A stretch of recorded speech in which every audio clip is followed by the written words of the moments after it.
मित्रांनो, गावात राहत आहे, रस्ते खराब आहेत, पाणी येत नाही, नळाला पाणी येत नाही, कचऱ्याचा समस्या आहे, अजून गावातल्या कोणत्या छोट्या मोठ्या समस्या आहेत, कुठे तक्रार करणार, कोणाला करणार?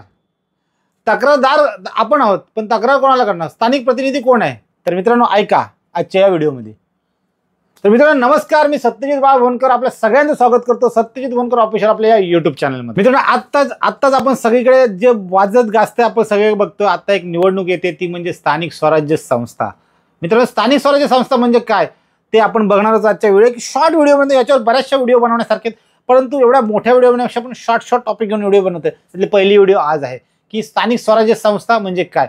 मित्रांनो, आत्ताच आपण म्हटलं रस्ते खराब आहेत, पाणी खराब, गावातील समस्या आहेत, छोट्या मोठ्या एरियातल्या समस्या सांगायच्या कोणाला? तर स्थानिक स्वराज्य संस्थेतल्या जे संस्थेमार्फत जे निवडून देतो प्रतिनिधी, त्या प्रतिनिधींमार्फत या ज्या समस्या आहेत त्या आपण निवारण करतो. तर मित्रांनो, कोण येतो? आपल्या परिसरात निवडून गेलेला व्यक्ती असतो, तो असतो स्थानिक स्वराज्य संस्था.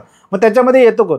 तर आपण त्याच्यामध्ये जाणून घेतो की नगरसेवक, सदस्य, सरपंच, ग्रामपंचायत सरपंच, पंचायत समिती सदस्य, जिल्हा परिषद सदस्य आणि नगरसेवक हे सगळे येतात. नगरपालिका, महानगरपालिका येतात स्थानिक स्वराज्य संस्थांमध्ये, आणि यांची निवडणूक आता लागलेली आहे मित्रांनो. तर त्याच्याबद्दल आजच्या व्हिडिओत थोडक्यात जाणून. मित्रांनो, आपलं गाव, पंचायत, परिसर बदलायचा असेल तर योग्य व्यक्तीला निवडून देणं अतिशय महत्त्वाचं आहे. जी सेम व्हिडिओ आपण ग्रामपंचायतीच्या इलेक्शनच्या टायमाला मागील 1-2 वर्षापूर्वी केली होती. आता स्थानिक स्वराज्य संस्थेच्या निवडणूक आलेल्या आहेत, पुन्हा आपण करतोय. मित्रांनो, तर परिसर स्वच्छ करायचा असेल, परिसर बदलायचा असेल तर योग्य व्यक्तीला निवडून देणं गरजेचं आहे. आणि ती निवडणूक आता स्थानिक स्वराज्य संस्थेचे आले. मित्रांनो, त्याच्यामध्ये जात, पक्ष, ओळख सोडा, योग्य व्यक्तीची निवड पहा, काम बघा, वचन नव्हे तर पूर्वी काय केलं ते पहा. तो व्यक्ती किती शिकलेला आहे, त्याचे विचार किती आहेत, त्याची पात्रता काय आहे, तो काम किती करू शकतो, तुमच्या उठण्या बसण्यात किती येतो, ते सगळं बघा आणि मगच मतदान करा. भावनिकतेने मतदान करू नका. तुमचा गावाचा, परिसराचा विकास थांबेल. तर मतदान करण्यासाठी आवर्जून उघड्या डोळे आणि नीट बघूनच मतदान करा. स्थानिक स्वराज्य संस्था म्हणजे भारतामध्ये शासन 3 स्तरांवर चालते: केंद्र सरकार, राज्य सरकार आणि स्थानिक स्वराज्य संस्था. आणि आपण या 3ऱ्या स्तरामध्ये येतो: ग्रामपंचायत, पंचायत समिती सदस्य, पंचायत समिती, जिल्हा परिषद, नगरपालिका आणि महानगरपालिका. ही संस्था आपल्या दैनंदिन जीवनाशी थेट संबंधित येतात. आमदार, खासदार नंतर येतात, परंतु या ज्या सरपंच, नगरसेवक, पंचायत समिती सदस्य, जिल्हा परिषद यांचा कॉन्टॅक्ट आपल्याकडे डायरेक्ट होतो. आणि त्याच्यामुळे ही निवडणूक फार गरजेची आहे. आणि त्याचाच पुढचा भाग मी तुम्हाला सांगतो. या संस्थेमध्ये कामं काय आहेत, कामं आपल्याला समजली पाहिजे. तर आपण कोणाला निवडून देतो आणि कोण किती कामं करेल हे महत्त्वाचं ठरतं. तर तुम्हाला कामच माहिती नसतील, तो आला प्रतिनिधी दाराकडे, कोण आहे, भावनिकतेने जातो, पैसा देतो, दारू देतो, अमका देतो, धमका देतो, आपण करतो आणि आपण मतदान करतो. मित्रांनो, हे दिवस निघून गेले. आता आपण शार्प राहण्याचे दिवस आहेत. आपल्या कामाला कोण उपयोगी पडेल, कोण कामगार आहे, कोण काम करणार आहे, त्याला निवडून दिलं तरच विकास होईल. तर त्याच्यातलं रस्ते, पाणी, गटार, कचरा व्यवस्थापन, स्ट्रीट लाईट, बाजार जागा, शाळा, रुग्णालय हे सगळं निर्णय या संस्था घेतात. आपण बघितलं, जिल्हा परिषदेचा निधी येतो, प्राथमिक शाळा असतील, शासकीय ग्रामीण रुग्णालय असतील, किंवा छोटे मोठे आरोग्य केंद्र असतील, किंवा कचरा असेल, गावातलं वीज असेल, पाणी असेल, गटार लाईन असेल, रस्ते असतील, हे आपण कधी जिल्हा परिषद अंतर्गत प्रतिनिधीमार्फत जोड रस्ता, ही सगळी कामं यांच्या अंतर्गत येतात. त्याच्यामुळे यांना निवडून देताना विचारपूर्वक दिलं. मित्रांनो, याचं सगळ्यात महत्त्वाचा एक पॉईंट आहे, तो तुम्हाला सांगतो. निवडणूक कोण जिंकतो? उपसरपंच, सरपंच, ग्रामपंचायत सदस्य, त्याच्यानंतर पुढे गेलो तर पंचायत समिती सदस्य, त्याच्या पुढे गेलात तर तुम्ही जिल्हा परिषद सदस्य, त्याच्या पुढे गेलात तर नगरसेवक, महानगरपालिकेतले जे आहेत, किंवा महापौर, त्याच्यानंतर महापौर आणि सभापती. आणि हे लोक आहेत ना, हे लोक काय करतात? त्यांच्या खिशातला पैसा टाकतात का? नाही टाकत. हे लोक काय करतात? आमचा जो टॅक्स भरतो आपण, जो कर भरतो, मग ग्रामीण पातळीवर असेल, त्या ग्रामपंचायत असेल तर घरपट्टी असेल, बाकीचे पाणीपट्टी असतील, सगळ्या प्रकारचा टॅक्स भरतो. त्या टॅक्सचा जो पैसा येतो ना, त्या पैशातून जो निधी येतो, तो निधी कुठे वापरायचा, कसा वापरायचा, कुठे विकास करायचा, किती विकासाला निधी द्यायचा, ते कोण ठरवतं? तर हे लोक ठरवतात. पैसा आपला, परिसर आपला, पण निर्णय कोणाचा? तुमचा आहे का? नाहीये. निर्णय निवडून देणाऱ्या लोकांचा आहे. म्हणून मित्रांनो, योग्य व्यक्तीची निवड का करणं, यासाठी करणं आहे. दुसरा मुद्दा मला, आता आपण म्हटलं निवडून कोण देतो, निवडून कोणाला द्यायचं, मतदान कोणाला करायचं. दुसरा मुद्दा, निवडणूक कशी होते ते पण आपल्याला थोडक्यात माहीत पाहिजे. तर निवडणुकीची पहिली मतदार यादी तयार होते. ज्यांना 18 वर्ष 21 वर्ष पूर्ण आहे ते लोक मतदानाला लायक असतात किंवा मतदान करू शकतात. त्यांची एक मतदार यादी तयार होते. मतदार यादी तयार झाली, मतदान केंद्र तयार होतात. मतदान केंद्रात आल्यानंतर उमेदवार अर्ज भरतात.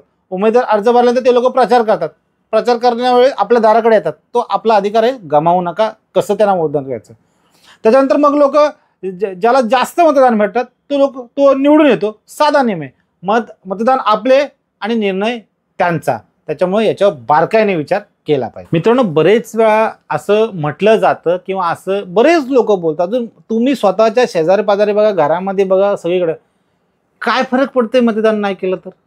काय फरक पडणार आहे मी मतदान नाही केलं तर? मला नाही मतदान करायचं. अहो मित्रांनो, जेव्हा आपण चार चौघांच्या टोळक्यात बसतो, गावकीत बसतो, भावकीत बसतो, पोरांच्यात बसतो, घरात बसतो, टीव्ही बघतो, बातम्या चर्चा करतो, काय तो काम करतोय, काय हा करतोय, काय. मित्रांनो, त्यावेळेस तुम्हाला अधिकार नसतो जर तुम्ही मतदान नाही दिलं तर. त्यासाठी मतदान देणं गरजेचं आहे. त्याच्यावर तुम्हाला अजून एक सांगतो की काय फरक पडतो. प्रत्यक्ष स्थानिक स्वराज्य संस्थांमध्ये ना, एक मताने असे बरेचसे उदाहरणं आहेत की एक मताने 5 मताने एखादी चांगला माणूस पडलेला आहे, निवडून आला नाही, कोणतरी वेगळाच माणूस निवडून आला आणि त्याच्यामुळे विकास किती होतो, काय होतो हे तुम्हाला सुद्धा माहीत असेल. त्याच्यामुळे तुमचा एक मतदान ना, हा गल्लीतील किंवा तुमच्या घरातील, बाजूची, आसपासच्या परिसरातील रस्ते, पाणी पुरवठा, त्यांचा विकास थांबू शकतो. मतदान म्हणजे फक्त नेता निवडून देणे नाही, तर त्यांची जबाबदारी स्वीकारणारा माणूस निवडून देणे. म्हणून मतदान करणं गरजेचं आहे. उमेदवार कसा निवडायचा, तर मी मागाशीच म्हटलंय की उमेदवार निवडताना सगळ्या गोष्टी बघा. त्याचं शिक्षण बघा, त्याचं वागणं बघा, त्याचं तुमच्याशी राहणीमान बघा, त्याचं सामाजिक कार्य बघा, त्याची प्रतिमा बघा, समस्या तुमच्या ऐकून घेतो की नाही बघा, त्याचे पूर्वी केलेलं काम बघा. आणि सगळ्यात महत्त्वाचं म्हणजे हा जो व्यक्ती तुम्ही निवडून देणार आहात तो तुमच्या अडीअडचणीला, तुमच्या सामाजिक कार्यात, तुमच्या सगळ्या भोवतालच्या परिसराच्या कार्यात तुमच्या मदतीला उभा राहतो की नाही ते बघा आणि त्याच माणसाला निवडून द्या. मित्रांनो, जाता जाता या व्हिडिओच्या शॉर्ट व्हिडिओच्या निमित्ताने आपण ही व्हिडिओ बनवले, पण एक महत्त्वाचा संदेश. मित्रांनो, स्थानिक स्वराज्य संस्थांच्या निवडणुकीचं बिगुल वाजलेलं आहे. प्रचाराला, उमेदवाराला अर्ज भरायला जरी भरले नसले तरी पण बऱ्याचशा गोष्टी चालू झाल्या आहेत. मित्रांनो, या निवडणुकीत स्थानिक स्वराज्य संस्था निवडणुकीत निवडून देणारा व्यक्ती, उमेदवार, प्रतिनिधी फार उघड्या डोळ्याने बघून निवडून द्या. आणि कारण एकदा निवडलेला व्यक्ती 5 वर्ष हलणार नाही. तुमच्या समस्या मांडण्यासाठी तुम्हाला त्याच्याकडेच जावं लागेल. नंतर पश्चातापाच्या पलीकडे तुमच्या हातात काही उरणार नाही. तुमचा सर्वांगीण विकास करण्यासाठी ही एक व्यक्ती ग्रामीणपासून महानगरपालिकेपर्यंत जबाबदार राहील.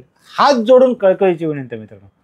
उमेदवार मतदान टाळू नका. आवर्जून सगळ्यांनी मतदान करा या येणाऱ्या स्थानिक स्वराज्य संस्थेच्या निवडणुकीत. आणि सगळं का बाजूला ठेवता, योग्य उमेदवार, जेवढ्या गोष्टी सांगितल्या तेवढ्या बघून, कशाचाही आमिष बळी न पडता योग्य उमेदवार निवडून द्या. तुमच्या स्वतःचा, गावाचा आणि तुमच्या परिसराचा सर्वांगीण विकास करा. धन्यवाद.